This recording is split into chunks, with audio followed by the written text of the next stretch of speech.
मेरे प्यारे बच्चे, आप सबका प्यार भरा नमस्कार। और जैसे कि आपको दिख रहा होगा, समांतर चतुर्भुज पैरेललोग्राम के बारे में आज हम डिस्कस करेंगे। मेरा पहला सेशन है, लेक्चर 1 होगा, ठीक है। तो थोड़ा दिखने में अगर दिक्कत हो रहा होगा, और ये मत समझना कि स्मार्ट बोर्ड चाहिए वही टीचर बेस्ट होगा, ऐसी बात नहीं है। व्हाइट बोर्ड, ब्लैक बोर्ड पे ही आज दुनिया में जितने भी अधिकारी बने हैं आज आपके सामने दिख रहा होगा। इसलिए वो संसाधन को मारो गोली, जो मूल बात है उस पर ध्यान दो। तो समांतर चतुर्भुज होता क्या है, इसका एक ही लाइन का डिफिनेशन है, आमने सामने की भुजा बराबर या समान हो। मैं आमने सामने की बात करूं तो AB का आमने सामने CD होगा और AD के आमने सामने आपका BC होगा। मतलब ये जितनी लंबाई के होंगे वो भी उतने ही लंबाई के होंगे, या ये जितनी लंबाई होंगे वो भी उतने ही लंबाई होंगे। तो ये समांतर चतुर्भुज। एक लाइन की अगर मैं बात करूं तो आमने सामने की भुजा समान एवं बराबर हो, समांतर चतुर्भुज कहलाता है। ठीक है, ये पॉइंट हमने पढ़ा।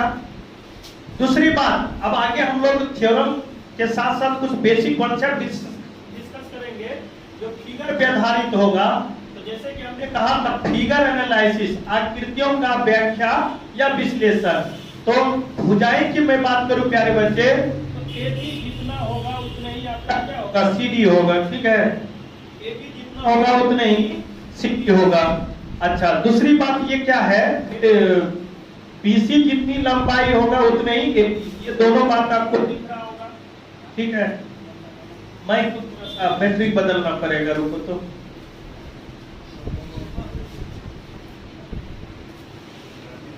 कट रहा है। तो हमने बताया था भुजाएं जो होती है AB की जितनी लंबाई होंगे उतने ही CD होंगे। उसके बाद है BC की जितनी लंबाई होंगे उतनी AD होंगे। ये बात हमने भुजाएं के बारे में समझा। दूसरी बात समांतर होगी, यानी AB समांतर BC। समांतर का मतलब ये होता, हमने समझाया सभी बच्चे को, यानी साथ चलेंगे लेकिन मिलेंगे कभी नहीं, वही समांतर होता है। मतलब इसको आगे बढ़ाएंगे, इसको आगे बढ़ाएंगे, ठीक है। और समांतर भुजाएं का जो एग्जांपल है, जस्ट लाइक ट्रेन का पटरी, ठीक है। एक निश्चित डिस्टेंस में वो स्टार्ट होती है और अंत तक जाएगी, तो दोनों पटरी के बीच में एक निश्चित दूरी ही होगी। कौन बोल रहा है? ठीक है, तो दोनों स्थानों के बीच जो है ना एक समान ही दूरी होगी। ठीक है, यही हम लोग समांतर भुजाएं के बारे में जानते हैं। अच्छा, विकर्ण की अगर मैं बात करूं तो विकर्ण आपका AC होंगे और BD होंगे, यानी विकर्ण की जो लंबाई होंगे आपस में समान नहीं होंगे, बराबर नहीं होंगे। जैसे आपको दिख रहा होगा, ये डज नॉट इक्वल टू, इसका मतलब है AC जितनी लंबाई होगा BD के बराबर, या तो AC आपको BC से बड़ा भी हो सकता है, चाहे छोटा भी हो सकता है, लेकिन बराबर नहीं हो सकता। ये यहाँ पे इंडिकेट करता है। ठीक है, विकर्ण को D1/D2 लिखते हैं। अच्छा, इससे पहले मैं बात करूं मेरे प्यारे बच्चे, तो भुजा की अगर मैं बात करूं इंडिकेशन के रूप में, तो ये इसको A मान लेना, ठीक है, और इसको क्या मान लेना, B मान लेना। ठीक है, तो आपको दिक्कत नहीं है। भुजा को हम लोग जनरली A मान लेंगे, ठीक है, या B मान लेंगे। आमने सामने की भुजा A हो जाएंगे, जो समान है उसको B मान लेंगे। ठीक है। अच्छा, हाँ, एक विकर्ण का जो कॉन्सेप्ट है, ये विकर्ण आपको 100%, यानी AO जितनी लंबाई होंगे उतने ही OC होंगे। तो हम कह सकते हैं OA बराबर OC, यानी AC अपॉन हमेशा कितना लिखेंगे, 2 लिखेंगे। दूसरी बात, BO और OD, यानी ये दोनों आपस में इक्वल होंगे। तो समान वाले डाटा को अगर हमें चाहूं इसको ऐसे कर सकते हैं, इसका मतलब ये हुआ ये जितनी लंबाई है ये भी उतने ही है। अगर मैं बात करूं इसी पे इंडिकेशन के रूप में, ये जितनी लंबाई होंगे ये भी उतने ही होंगे। ठीक है, कभी कभी आप इंडिकेट करके भी चीजों को अच्छा कर सकते हो। जैसे आप यहाँ पे हमने कहा ये जितनी लंबाई होंगे ये उतने होंगे, तो इसी को हम लोग एक प्रकार के संकेत देके समझ में आ गया कि ये बराबर होंगे। यहाँ पर अगर मैं बात करूं तो ये 3 रेखा बताता है कि ये जितनी लंबाई होंगे ये भी उतने ही होंगे। ठीक है, जो हमने यहाँ पे डिस्कस किया है। अगली बात है, जो सबसे इंपॉर्टेंट बात है, विकर्ण एक दूसरे को कतई ये 90 डिग्री पे नहीं काट सकती है। 90 का मतलब जानते हैं ना, समकोण त्रिभुज। ठीक है, अगर ये समकोण त्रिभुज हो जाएगा तो फिर आपका समचतुर्भुज का कॉन्सेप्ट हो जाएगा। ठीक है, अगली बात, हाँ, ये याद रखना मेरे प्यारे बच्चे, ये कोण एक ही और के जो संगत कोण होंगे, एक ही और के जो कोण होंगे, वो दोनों आप मतलब दोनों को जोड़ने पे 180 डिग्री होंगे, जैसे कि हमने यहाँ पे बताया। चाहे a प्लस b बात करेंगे तो 180 डिग्री हो जाएंगे। अब कहेंगे सर कैसे, तो याद करिए हमने आपको बताया था लाइन और एंगल में दो समांतर रेखा को कोई तिर्यक छेदी रेखा काटती थी, ये कोण और ये कोण दोनों का आप जोड़ेंगे तो कितना हो जाएंगे 180 डिग्री।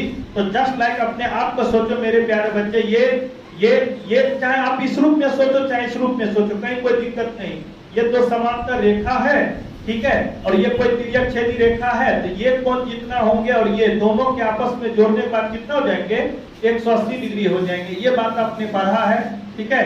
अच्छा, उसके बाद एडी भी जोड़ेंगे। एडी और के संगत कोण जो होता है ना 180 डिग्री, चाहे सी और डी की मैं बात करूं तो 180 डिग्री, चाहे बी और सी की मैं बात करूं तो 180 डिग्री, और ए और डी की मैं बात करूं तो 180 डिग्री, जो यहाँ पे आपको दिख रहा होगा।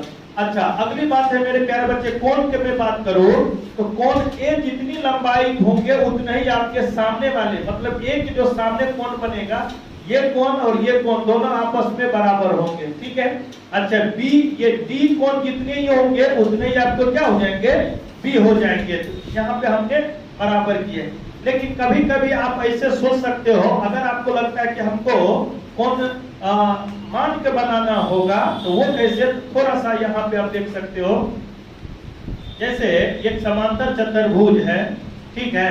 अच्छा, यहाँ पे अगर हम इस कोण को, मेरी बात को ध्यान से समझना, ये ए है और ये बी है और ये सी है और ये आपका डी है, तो अगर आप इस कोण को थीटा मान लिए, क्या मान लिए थीटा। अभी आपने पढ़ा था कोण ए और बी दोनों को जोड़ेंगे तो 180 डिग्री होती है।